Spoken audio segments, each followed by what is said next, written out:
প্রিয় বন্ধুরা, আসসালামু আলাইকুম। আলহামদুলিল্লাহ আমি ভালো আছি। তো আশা করি আপনারা সকলেই ভালো আছেন। বন্ধুরা, দেখতে পাচ্ছেন মাটিতে এত পরিমাণে পাতা পড়েছে যে পাতার ফাঁক দিয়ে মাটি দেখা যাচ্ছে না।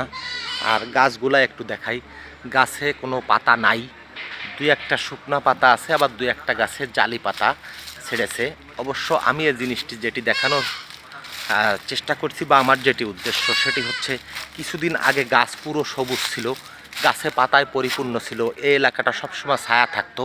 আর এই মুহূর্তে দেখেন পাতাগুলি সব ঝরে মাটিতে পড়েছে নিচেই। এত পরিমাণে পাতা, আমি পাতার পরে হাঁটছি, আপনারা শব্দ শুনতে পাচ্ছেন। পাতার জন্য মাটি দেখা যাচ্ছে না, ঘাসগুলাকেও দেখা যাচ্ছে না।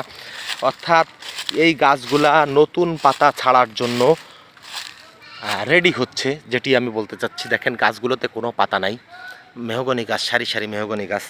অর্থাৎ আপনারা যদি মনে করেন যে জীবনে ভাটা আসছে গাছের, না, ভাটা আসলে কখনো দুঃখ করবেন না, কষ্ট পাবেন না। তার মানে এই গাছগুলো কিছুদিন পরে নতুন পাতা ছেড়ে একেবারে সবুজে পরিপূর্ণ হয়ে যাবে। আবার একটি বছর এই গাছগুলো নতুন পাতায় সুসাজে সজ্জিত থাকবে। অর্থাৎ আমার উদ্দেশ্য হচ্ছে এটি, যে আপনার যদি জীবনে কখনো দুঃসময় আসে তো আপনি কখনো চিন্তা করবেন না, ভেঙে পড়বেন না। আপনি মনোবল শক্ত করুন যে সামনে আপনার সুদিন আসছে।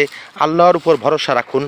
মানুষের খারাপ সময়ও আল্লাহ দেয়, আবার ভালো সময়ও আল্লাহ দেয়। আপনি আল্লাহর উপর ভরসা রেখে আল্লাহকে ডাকুন এবং ভালো সময়ের জন্য অপেক্ষা করুন, সেইভাবে কর্ম করুন। দেখেন গাছগুলা এখন এই মুহূর্তে কোনো পাতা নেই।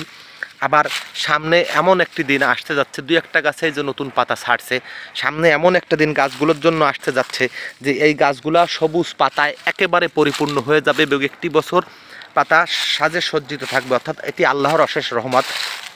আল্লাহ যদি আপনাকে রহমত করবে, যখন আপনাকে রহমত করবে, তখন দেখেন গাছে পাতা থাকে না কিন্তু সামান্য কয়েকদিন, 15 দিন বা 1 মাস, আর কিন্তু সারা বছর পাতায় পরিপূর্ণ থাকে। একটি আল্লাহর অশেষ রহমত।